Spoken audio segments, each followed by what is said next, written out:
Résultat, seulement 150 clics.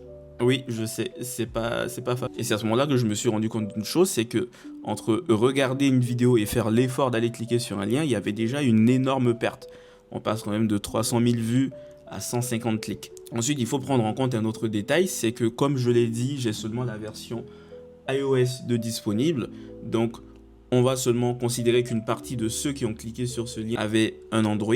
Donc, on va dire à peu près 80 personnes qui avaient un iPhone. Et au final, on se retrouve avec à peu près 60 installations. Mais ce n'est pas fini. Il faut savoir aussi qu'il y a des gens qui tombent naturellement sur l'application quand ils recherchent des mots-clés sur l'App Store. Et j'ai regardé, ça compte à peu près pour 20 installations. Donc, on se retrouve au final pour 40 installations venant de TikTok. Et on pourrait croire que c'est un mauvais résultat, ou même un très mauvais résultat, parce que la chute est quand même, elle est violente.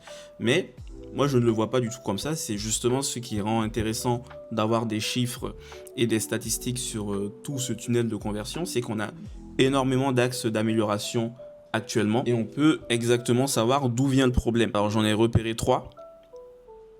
Vous me direz si vous êtes d'accord ou pas avec ça, ou si vous avez d'autres conclusions autres que la mienne. Donc la première, c'est le contenu. Évidemment. Aujourd'hui, mes vidéos fonctionnent bien en général, mais elles mettent surtout en avant la niche. Donc, ce qui pourrait être intéressant, c'est de faire du contenu autour de l'application, quitte à faire moins de vues. Peut-être que ça attirera des gens qui sont plus intéressés par l'application, donc plus d'installations. La deuxième, c'est le lien en bio. Est-ce que la description sur mon profil donne envie? Est-ce que je dis clairement ce que ça fait, ce que je fais? Est-ce que j'incite assez les gens à cliquer sur le lien? Tout ça, c'est améliorable. Et finalement, on a la fiche produit dans l'App Store, c'est-à-dire les screenshots de l'application.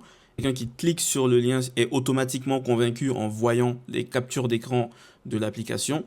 Ça aussi, c'est améliorable. J'aimerais bien que toute personne cliquant sur le lien soit convertie évidemment à 100%. Et ça, c'était uniquement le chemin vers l'application. Dans la prochaine partie, on va regarder ce qui se passe dans l'application, c'est-à-dire après l'installation. J'ai découvert des statistiques encore plus intéressantes et j'ai déjà commencé à implémenter certaines petites choses, donc ce sera encore plus concret.